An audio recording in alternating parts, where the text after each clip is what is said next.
நமச்சிவாய வாழ்க. நாதன்தாள் வாழ்க. இமைப்பொழுதும் என் நெஞ்சில் நீங்காதான் தாழ்வாழ்க. வாழ்க வளமுடன். அனைவருக்கும் இனிய வணக்கங்கள். நிகழும் மங்களகரமான விசுவாசு ஆண்டு பங்குனி மாதம் 18ஆம் நாள் புதன்கிழமை அன்று சதுர்தசி திதியில் உத்திரம் நட்சத்திரத்தில் விருத்தி நாமயோகத்தில் வணிசை கரணத்தில் அமிர்தயோகம் கூடிய நன்னாளில் இந்த மகத்தான ஏப்ரல் மாதம் பிறக்கிறது. 2026ஆம் ஆண்டின் 4வது மாதமான ஏப்ரல் மாதம் மிகவும் முக்கியத்துவம் வாய்ந்த மாதமாகும். இந்த மாதம் பல கிரக பெயர்ச்சிகள், சேர்க்கைகள், நட்சத்திர மாற்றங்கள் நிகழ இருக்கிறது. ஏப்ரல் மாதத்தின் முதல் வாரத்தில் செவ்வாய் பகவான் மீனராசிக்கு பெயர்ச்சியாகிறார். சூரியன், செவ்வாய் மற்றும் சனி ஆகிய கிரகங்கள் இணைந்து மங்களாதித்ய யோகம், திரிகிரக யோகம் உள்ளிட்ட யோகங்கள் உருவாக இருக்கிறது. அதே போல சுக்கிர பகவான் ஏப்ரல் மாத தொடக்கத்தில் மேசராசியில் பெயர்ச்சியடைகிறார். மாத இறுதியில் ரிஷபராசிக்குள் பிரவேசமாகிறார். புதன் பகவான் ஏப்ரல் 11ஆம் தேதி மீனராசிக்குள் நுழைந்து சதுர்கிரக யோகத்தை உருவாக்குகிறார். ஏப்ரல் 14ஆம் தேதி சூரிய பகவான் மேசராசிக்கு பெயர்ச்சியடைந்து சுக்கிரனுடன் இணைந்து சுக்கிராதித்ய யோகத்தை உருவாக்குகிறார். ஏப்ரல் 17ஆம் தேதி சனி பகவான் உத்திரட்டாதி நட்சத்திரத்தின் 3ஆம் பாதத்தில் பிரவேசிக்கிறார். ஏப்ரல் 30ஆம் தேதி புதன் பகவான் மேசராசிக்குள் நுழைய இருக்கிறார். இந்த கிரகங்களின் அமைப்பினால் உங்கள் வாழ்வில் ஏற்படக்கூடிய சுப மற்றும் அசுப பலன்கள் என்ன என்பதனையும், அசுப பலன்கள் ஏற்படுமாயின் ராசிக்காரர்கள் செல்ல வேண்டிய கோவில் மற்றும் செய்ய வேண்டிய பரிகாரம் என்ன என்பதனை பற்றியும் விரிவாக காண்போம். பிறக்கப் போகும் இம்மாதத்தில் உங்கள் வாழ்வில் வளமும் நலமும் செல்வ செழிப்பும் பெற்று வாழ்வின் உயரிய நிலையை அடைய எல்லாம் வல்ல எம்பெருமானை வேண்டி விரும்பி கேட்டுக்கொள்கிறேன். ரிஷபராசி அன்பர்களே, இந்த மாதம் புதிய முயற்சிகளில் அனுகூலம் உண்டாகும். வழக்குகளில் சாதகமான தீர்ப்பு கிடைக்கும். சிலருக்கு எதிர்பாராத பண வரவுக்கும் வாய்ப்புண்டு. புதிய பொருட்களின் சேர்க்கை உண்டாகும். சிலருக்கு பயணங்களும் அதன் மூலம் ஆதாயமும் ஏற்படும். புதிய ஆடை ஆபரணங்கள் வாங்கி மகிழ்வீர்கள். ஆனாலும் குடும்பத்தில் அடிக்கடி வீண் விவாதம், கணவன் மனைவிக்கிடையே கருத்து வேறுபாடுகள் தோன்றக்கூடும். ஒருவரை ஒருவர் அனுசரித்து செல்வது நல்லது. குடும்பத்தில் மகிழ்ச்சியும் நிம்மதியும் உண்டாகும். பிள்ளைகள் வகையில் பெருமை சேரும். உறவினர்கள் வருகையும் அவர்களால் உதவிகளும் உண்டாகும். ஆனால் மாத கடைசியில் அவர்களில் சிலரால் பிரச்சனைகளும் ஏற்படலாம் என்பதால் பொறுமையை கடைபிடிப்பது அவசியம். சுப நிகழ்ச்சிகளில் கலந்து கொள்வீர்கள். உடல் ஆரோக்கியத்தில் கவனம் தேவை. வாழ்க்கை துணை வழி உறவினர்கள் வருகையால் குடும்பத்தில் மகிழ்ச்சி உண்டாகும். சுபகாரிய பேச்சுவார்த்தை அனுகூலமாக முடியும். உத்தியோகத்தில் பணிச்சுமை அதிகரிக்கும். சக ஊழியர்கள் அனுசரணையாக நடந்து கொள்வார்கள். கூடுமானவரை உங்கள் பணிகளில் மட்டுமே கவனம் செலுத்தவும். உயர் அதிகாரிகளுடன் பேசும்போது பொறுமையை கடைபிடிக்கவும். அவர் கோபத்தில் எதுவும் கூறினாலும் மௌனமாக இருப்பது பிற்காலத்திற்கு நல்லது. தொழில் வியாபாரம் சுமாராகத்தான் இருக்கும். போட்டிகள் அதிகரிக்கும். சக வியாபாரிகளால் மறைமுக எதிர்ப்புகளை சந்திக்க வேண்டி வரும். வியாபாரத்தை முன்னிட்டு வெளியூர் பயணம் மேற்கொள்ளப்படும். புதிய முயற்சிகளை இம்மாதத்தில் மேற்கொள்ள வேண்டாம். அரசாங்க வகையில் எதிர்பார்த்த காரியம் தாமதமாக முடியும். குடும்பத்தை நிர்வகிக்கும் பெண்கள் குடும்பத்தில் அனைவரையும் அனுசரித்து செல்வது நல்லது. மாத பிற்பகுதியில் அக்கம் பக்கத்தில் இருப்பவர்களின் ஒத்துழைப்பு மனதிற்கு உற்சாகம் தரும். வேலைக்கு செல்லும் பெண்கள் அலுவலகத்தில் தங்கள் பொறுப்புகளில் கவனமாக இருப்பது மிகவும் அவசியம்.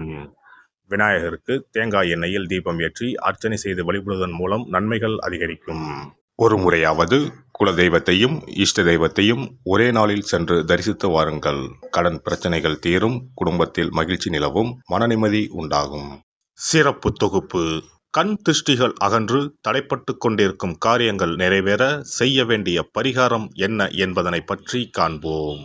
வாழ்க்கையில் நல்ல நிலையில் இருந்தவர்கள் கூட திடீரென்று பொருளாதாரம் இழந்து மன கஷ்டங்களுடன் வாழும் நிலை ஏற்படும். இந்த நிலை எதனால் ஏற்பட்டது என்று ஆராய்ந்து பார்த்தால் பெரும்பாலும் அவர்களின் மீதான கண் திருஷ்டிதான் காரணமாக இருக்கும். கல்லடி பட்டாலும் கண்ணடி படக்கூடாது என்று சொல்வார்கள் அல்லவா, அது உண்மைதான். இது போன்ற பிறரின் பொறாமை கொண்ட கண் திருஷ்டியினால் பலரின் வாழ்க்கை சிரமத்திற்கு ஆளாக நேரிடும். இது போன்ற கண் திருஷ்டிகளிலிருந்து எப்படி தப்பிப்பது? இருக்கவே இருக்கிறது எளிதாக கிடைக்கும் ஊமத்தஞ்செடி. தெய்வ சக்தி நிறைந்த செடியாக கருதப்படும் ஊமத்தஞ்செடியின் காய், பூ, இலைகள் என அனைத்தும் தீய சக்திகள் விரட்ட பரிகாரத்துக்கு பயன்படுகிறது. பொதுவாக ஊமத்தம் காய்க்கு கெடுதலை அகற்றக்கூடிய சக்தி உண்டு. நம் வீட்டில் உள்ள எதிர்மறை சக்தியை அகற்றுவதற்கு ஊமத்தங்காய் தீபம் சிறந்த பரிகாரமாகிறது. தெய்வீக மகத்துவம் நிறைந்த ஊமத்தங்காய் மற்றும் பூவையும் எடுத்துக்கொள்ளுங்கள். வீட்டுக்கு அருகில் இல்லை என்றால் நாட்டு மருந்து கடைகளில் கிடைக்கும். இந்த 2 பொருட்களையும் மஞ்சள் தண்ணீரை கொண்டு நன்றாக கழுவி விடுங்கள். சிறிது நேரம் அவற்றிலுள்ள ஈரம் போக ஆறவிட்டு பிறகு அவற்றை ஒரு மஞ்சள் துணியில் குலதெய்வத்தை வேண்டி ₹1 நாணயத்தோடு சேர்த்து முடிந்து வீட்டின் நிலைப்படியில் கட்டி தொங்கவிடுங்கள். இந்த முடிச்சை வெள்ளிக்கிழமை அல்லது ஞாயிற்றுக்கிழமைகளில் தயார் செய்து வாசல் படியில் கட்டுவது சிறப்பு. தினமும் வீட்டில் தீபம் ஏற்றி காண்பிக்கும் போது இந்த முடிச்சுக்கும் காண்பிக்கவும். இதேபோல் ஊமத்தம் இலைகள் கிடைத்தால் அந்த இலைகளை சுத்தமான மஞ்சள் தண்ணீரில் கழுவிவிட்டு அவற்றை கொண்டு வீட்டில் இருக்கும் விநாயகருக்கு திங்கள் கிழமைகளில் தொடர்ந்து அர்ச்சனை செய்து வர வேண்டும். ஊமத்தம் பூவையும் விநாயகருக்கு சூட்டலாம். 3 வாரங்கள் தொடர்ந்து திங்கள் கிழமைகளில் விநாயகருக்கு ஊமத்தை இலையால் அர்ச்சனை செய்து ஊமத்தம் பூவை சூட்டி வழிபட்டால் வீட்டில் உள்ள கெட்ட சக்தி நடமாட்டம் மற்றும் கண் திருஷ்டிகள் தீரும். ஊமத்தம் செடியும் சிவபெருமானுக்கு உகந்த இலை ஆகும். இந்த ஊமத்தங்காய் வைத்து சிவபெருமானுக்கு தீபம் ஏற்றி வழிபடுவதன் மூலம் நமது பிரச்சனைகளில் இருந்து எளிதாக விடுபட முடியும். முதலில் 2 ஊமத்தங்காய்களை எடுத்துக்கொள்ள வேண்டும்.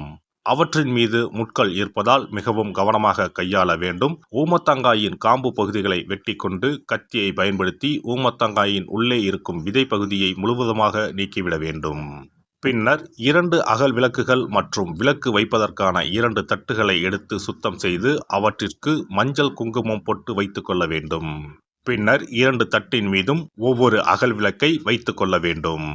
அதன் பிறகு எப்போதும் பூஜை செய்வதற்கு வைப்பது போன்ற வெத்தலைப்பாக்கு, பழம் போன்றவற்றை வைத்துவிட்டு 2 விளக்குகளையும் ஏற்றி சிவபெருமானை மனதார வேண்டிக் கொள்ள வேண்டும். எனக்கு இருக்கும் பிரச்சனைகள் அனைத்தும் தீர்ந்து இன்பமான வாழ்க்கை கிடைக்க வேண்டும் என வேண்டிக் கொள்ள வேண்டும். இந்த பூஜையை வெள்ளிக்கிழமை அன்று தொடங்கினால் தொடர்ந்து 9 வெள்ளிக்கிழமைகள் செய்ய வேண்டும். ஊமத்தங்காயின் மீது எவ்வாறு முட்கள் இருக்கிறதோ அதுபோல நமது வாழ்க்கையில் இருக்கும் முட்கள் போன்ற பிரச்சனைகளை அவை தீர்த்து வைக்கின்றன. இந்த பூஜையை நாம் தொடர்ந்து செய்து வருவதால் நம் மீது இருக்கும் கண் திருஷ்டிகள் அகன்றுவிடும். தீராத துயரங்கள் தீர்ந்துவிடும். பணம், நகை நம்மிடம் பெருகி வரும். சிலருக்கு கையில் சுத்தமாக பணம் இருக்காது. வறுமை தாண்டவமாடும். கடன் தொல்லையால் கஷ்டப்படுவார்கள். பண பிரச்சனையில் சிக்கி கொண்டிருப்பவர்கள் இந்த தீபத்தை ஏற்றினால் 3 வாரங்களில் நல்ல பலனை பெற முடியும். தொழிலில் நல்ல முன்னேற்றம் இருக்கும். கடன் பிரச்சனைகள் தீரும். உறவினர்களிடையே பகைமை இருந்தால் அவையும் மறைந்துவிடும். நோய்வாய் உள்ளவர்கள் இந்த தீபத்தை ஏற்றுவதன் மூலம் நல்ல பலனை பெற முடியும். பொதுவாகவே எந்த பரிகாரம் என்றாலும் அதை முழு நம்பிக்கையுடன் செய்தால் மட்டுமே முழு பலன் கிடைக்கும் என்பதை நினைவில் கொள்ளுங்கள். எல்லாம் வல்ல இறையருளால் நீங்களும் உங்கள் அன்பு குடும்பமும் உடல் நலம், நீலாயுள், நிறை செல்வம், உயர் புகழ், மெய்ஞானம் ஓங்கி வாழ்க வளமுடன். இந்த வீடியோ பதிவு உங்களுக்கு பிடித்திருந்தால் லைக் பண்ணுங்க, கமெண்ட் பண்ணுங்க, ஷேர் பண்ணுங்க. மறக்காம சப்ஸ்கிரைப் பண்ணுங்க. பக்கத்துல இருக்கிற பெல் பட்டனை கிளிக் பண்ணுங்க. நன்றி, வணக்கம். ஓம் நமச்சிவாய. சிவாய